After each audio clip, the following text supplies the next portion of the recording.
I'm I'm in the process of winter sowing. I'm trying this for the first time, and I thought I'd document the process. So I've been filming this. I am filming this in a span of about a week or so. So this film will document the entire process. And right now I'm placing out the first, about half of what I will be sowing. I'm trying to ensure that there is enough drainage. So I've made some holes in these plastic crates, and to get some extra air circulation I'm putting them on top of these cement slabs. And I thought I'd go through what I've sown today. I've sown about 12 to 15 different varieties today. I'm still waiting for another shipment. Hopefully it will arrive already tomorrow, even though it's Saturday tomorrow. My shipments have been delayed due to severe weather, snowstorms to be more precise. The fact that we have snow out here on the edge, the very southwesternmost small strip of land, the southwest of Sweden, is very unusual these days. We hardly ever get snow anymore. It's a whole different picture just 10-20 miles inland, but out here very seldom snows. Today it's calm for once, but not only is the temperature on -5 today, sometimes it goes below -10 degrees Celsius. That's also very rare for this strip of land. Not only that, but we live a mile from the beach, from the ocean, and the prevailing southwesterly winds, which now sometimes get northerly, have been strong breeze, almost gale forces,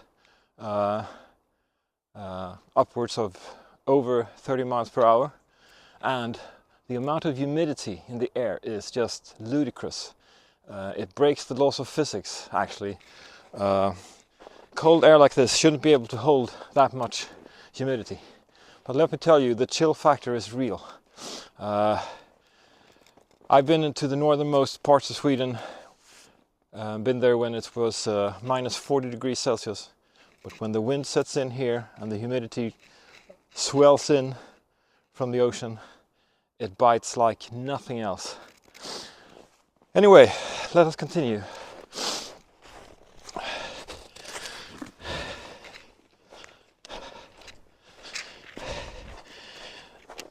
These crates on this side of the patio might actually get too much sun, believe it or not, according to what I've heard. This is the first time for me. It's an experiment as usual, but I think that a bit later on in the season I will probably move them so that they don't get choked.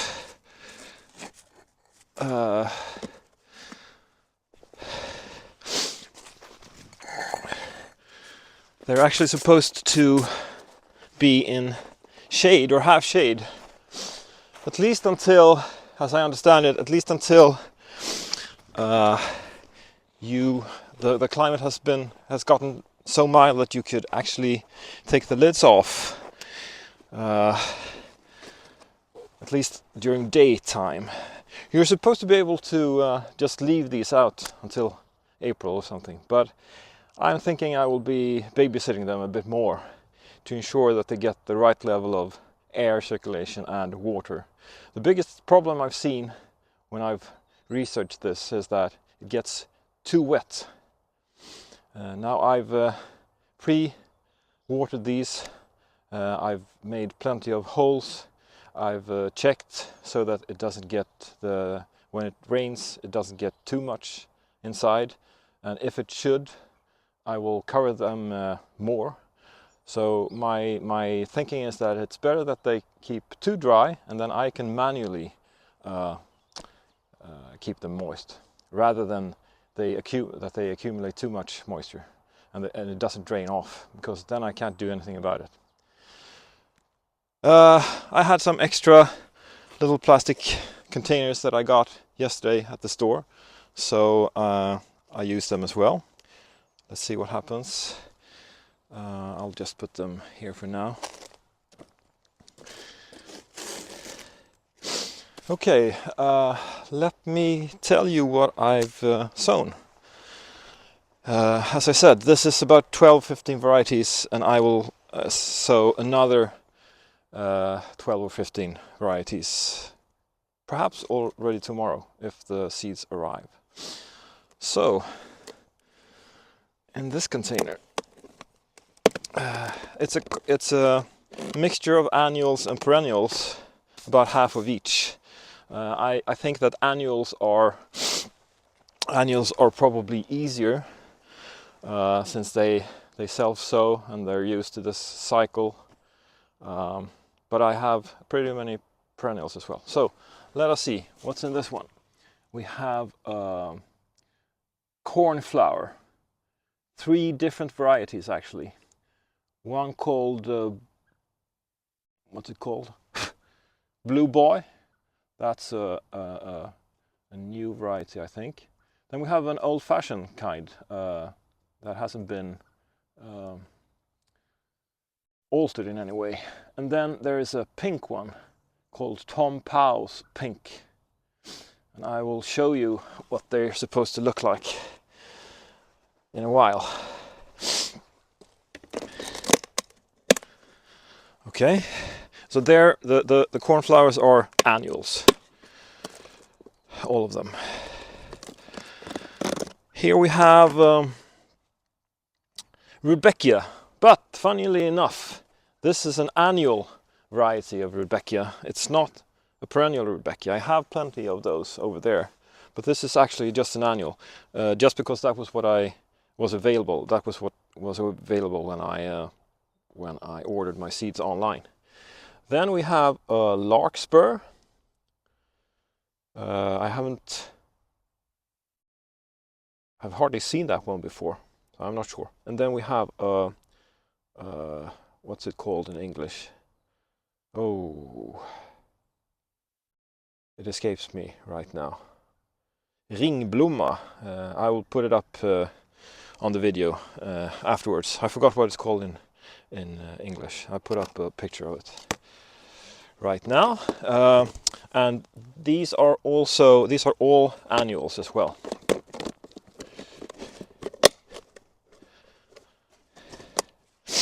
Okay, next box. Okay, here I have only 2 varieties. Poppies, different kinds of poppies. And if I remember correctly, they don't really look like your regular, ordinary poppies. There are varieties that are kind of frilly, frizzy. They look a bit different and very colorful. And I hope these won't self-seed too much after they've been planted out in the beds. I'm a bit nervous about that. I don't want too many poppies. I'm a little bit on the edge when it comes to poppies. I'm not sure I like them actually. But in a mixed border, they do provide a nice pop of color, that's for sure. Okay, and the poppies, of course, are annuals as well, but they self-seed quite a lot, I think. So they might well come back anyway. Okay, so in here we have Cosmos, 3 different kinds. Pink, a light yellow, which I really liked when I saw it online, and I think a deep red one as well. So, and they're annual, of course, but self-seeders. And I think about Cosmos a bit like I do about poppies. I think Cosmos, the flowers are great, but the foliage is a bit too wild for my taste. I'm thinking of putting them in the south-facing small thin border, which adjoins my neighbor's garden in a corner. Make a bit of a kind of a summer meadow kind of theme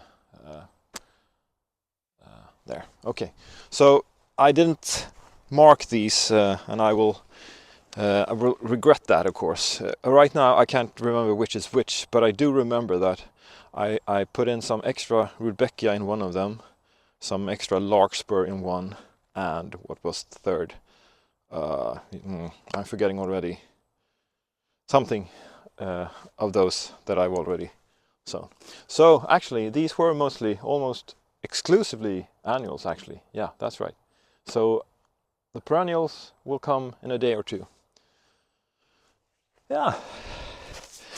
And they will, I will put them, well, I will continue this line and then continue over here. And then as I say, if it gets too sunny, this is southwest. If it gets too sunny, I will put them in towards the pergola walls. And I will try to check humidity as much as possible. And as I said, if it gets too humid, I will cover them some more. If and when it gets dry, I just gonna spray from the top. Actually, what I will do, they have some water now, but to keep them moist, when you have the means, why don't use them? To keep them moist, we will have this weather for another week or so, and then we will get back to how it normally looks here on the coast, which is no snow, wet, 5 to 10 degrees plus. So we usually have wet and very mild, almost warm winters. So it's very nice to see snow for once. It really makes the garden look nice. I'm not used to appreciating gardens in winter because I just associate them with how it usually looks out here. But like this, it's really, really nice to see old seed heads and branches stick out of the snow. Over there, I don't know if you can see it, there's some Russian sage, for instance, which I think looks very, very nice in the snow. And also old echinacea seed heads and so forth, and a lot of asters and stuff. I think it looks real nice. And the grasses also, when they pop out of the snow, are really fine. I will definitely, I have big plants and I will plant a lot more grasses over there in my gravel garden.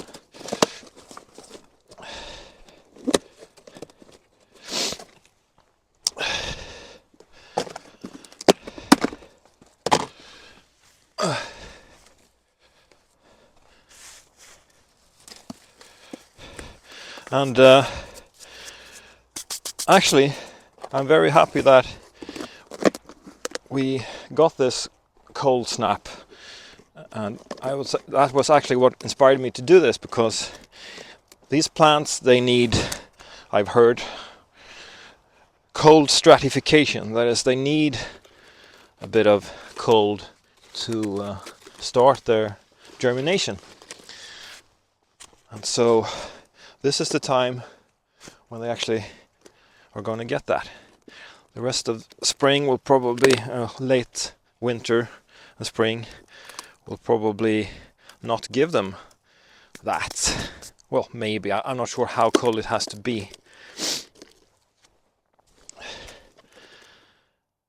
If it's enough to put them in a refrigerator, that's like +8 degrees, then I guess it would get cold enough normally outside, even out here. so maybe they don't have to get minus degrees, but that's what they're getting now. And the whole point of this, apart from it being cheap and simple, I can't be bothered, not yet at least, I can't be bothered to plant seeds indoors and then plant them out, and maybe